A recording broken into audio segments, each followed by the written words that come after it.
The emotions are real and the pain is raw for both families involved in this case. Loved ones of 17-year-old Halia Culbertson, remembering her smile and warm personality. The family of Brianna Berrezzini also dealing with the impact of a fight between two kids that ended in the worst way possible. In court Thursday, 20-year-old Brianna Berrezzini set to learn her fate, the harsh reality of a teenage fight more than a year ago, pleading guilty to involuntary manslaughter in the death of 17-year-old Halia Culbertson. Culbertson's loved ones saying the pair were friends. Culbertson's family speaking in court, describing their heartache. She was only 17. She hadn't even begun to understand what she had to offer this world. Her family and friends didn't even get a chance to watch how far her talents and love for life would take her. I felt like part of my soul, more like all of it left when Halia left. The pain of losing a child is indescribable. It's a constant ache in my heart, a knot in my stomach that never loosens. Berrezzini's attorney calls the situation unfortunate all the way around, saying his heart goes out to Halia and her family, along with the Berrezzini family, indicating in court Berrezzini was defending herself. She has expressed remorse and an understanding of the harm that she had caused. Berrezzini herself also spoke to the court. I can understand and appreciate the harm that I have caused now. I would be living with this guilt the rest of my life. I took a life and I understand the victim's family will suffer for the rest of their lives, as will my family for what I've put them through. Berrezzini was given the maximum she could receive in the case, 3 years in prison with the possibility of an early release, led away from court to begin serving her time immediately. For the families involved in this case, the next steps are the same: healing and working to move beyond the pain of decisions that totally changed two young lives. Rodney Dunigan reporting.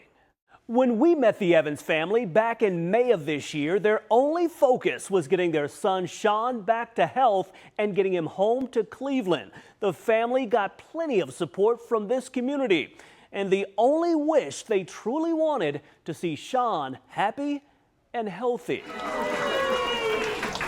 For the Evans family, this, no doubt, an unbelievable feeling. The team at Nationwide Children's literally clapping them out, a goodbye they will never forget.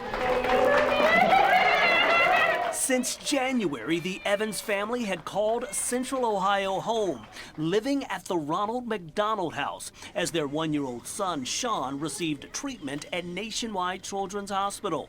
The little guy was in need of a heart transplant. A car accident left them without reliable transportation.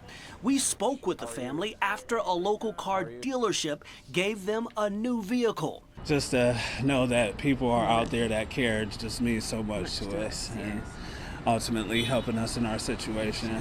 Now, the real gift they've been waiting on. In June, Sean finally able to undergo a successful heart transplant. His family leaving the hospital to an unforgettable celebration and a heart full of thanks. Wow, what a moment. The Evans family thankful for the help they've received and looking forward to seeing their little boy grow in the years to come. Rodney Dunigan reporting.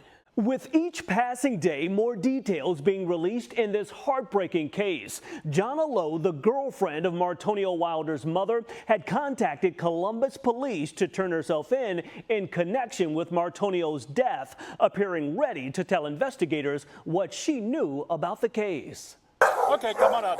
These images capturing the moments Columbus police arrested Jonna Lowe. Yeah. She's being cooperative. You might switch out cuffs with me. Yeah. Lowe can be heard on an officer's body camera speaking to police for the first time, telling responding officers she was all set to talk to investigators following the death of 8-year-old Martonio Wilder. I'm ready to talk to the detective. Okay. Well, what we're going to do is we're not going to ask you really any questions. That'll be for the detective. Police say the young boy's body was found just a day before this interaction. The 8-year-old discovered hidden in this Milo Grogan home back on June 28th. Lowe, along with Martonio's mother, LaShonda Wilder, both behind bars, facing a long list of charges, from endangering children to murder. For weeks now, our team uncovering details in this case, including a history between the Wilder family and Children's Services. This video and evidence collected by police expected to be key in the court case moving forward. We will continue to follow this story as these two women face future court dates. At this point, funeral plans for Martonio have not been set.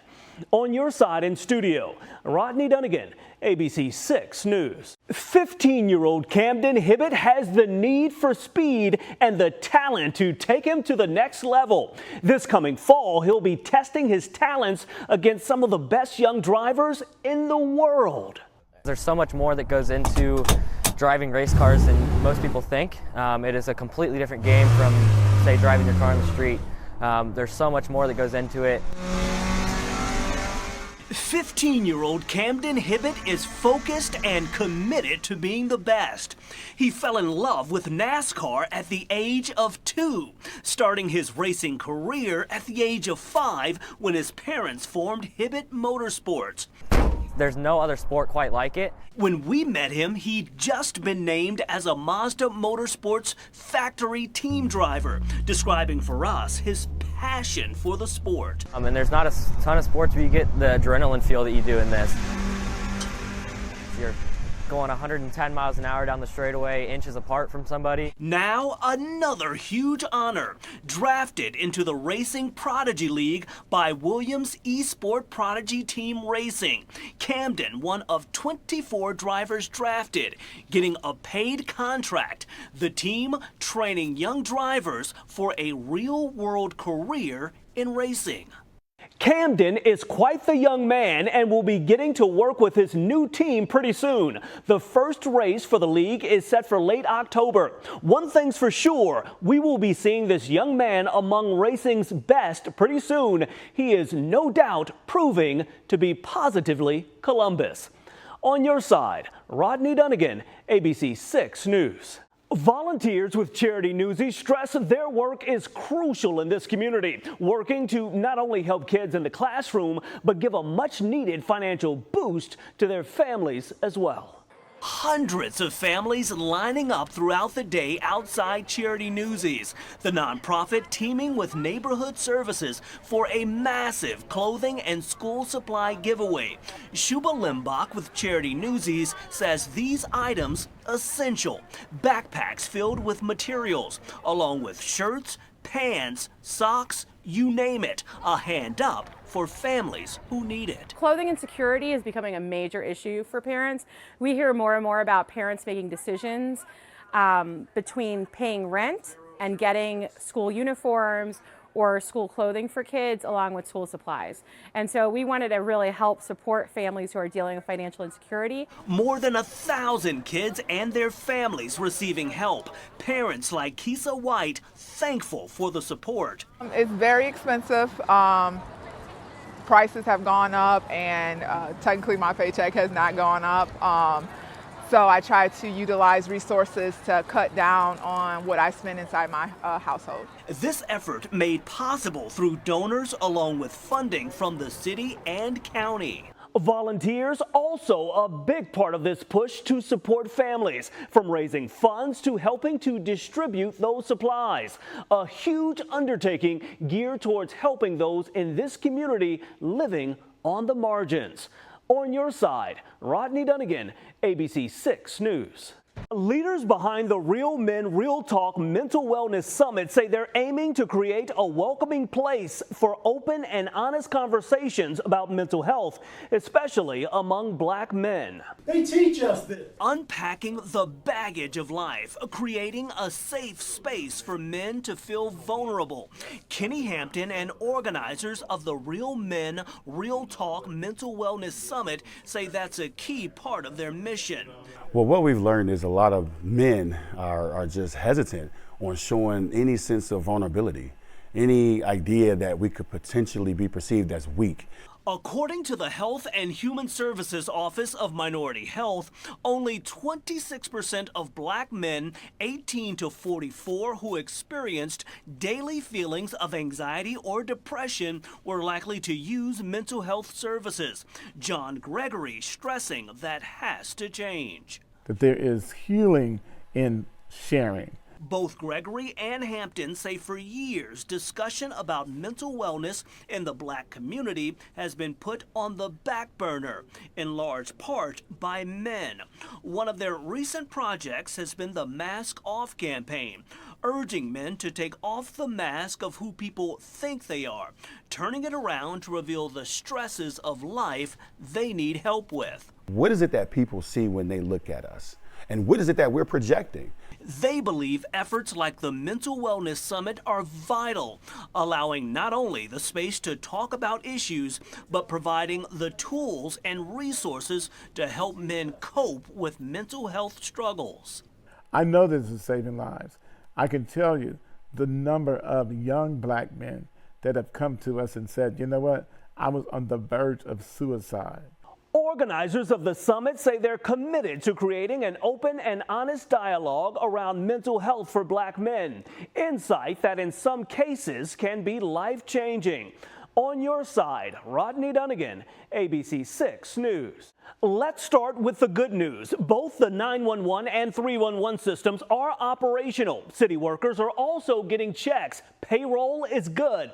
Here's the problem. Communication is far from perfect. Emails and websites have been impacted in some departments, and residents are having issues reaching some city services. Our priorities are going to be public safety, public health, public utilities. Columbus Mayor Andrew Ginther stressing it's been a focus over the past few days, getting the city's IT systems fully operational. We're continuing to investigate it and work closely to restore as many systems and services as quickly as we can, but we have to do it in a safe and secure way. According to the city, the issues sparked last week, while not disclosing the exact threat. In a statement indicating a Columbus employee clicked on a malicious link sent via email, leading to the IT breach. We're told the issues are unrelated to the global tech issues involving CrowdStrike that impacted everything from commercial flights to personal banking. Communication has been the complication for Columbus.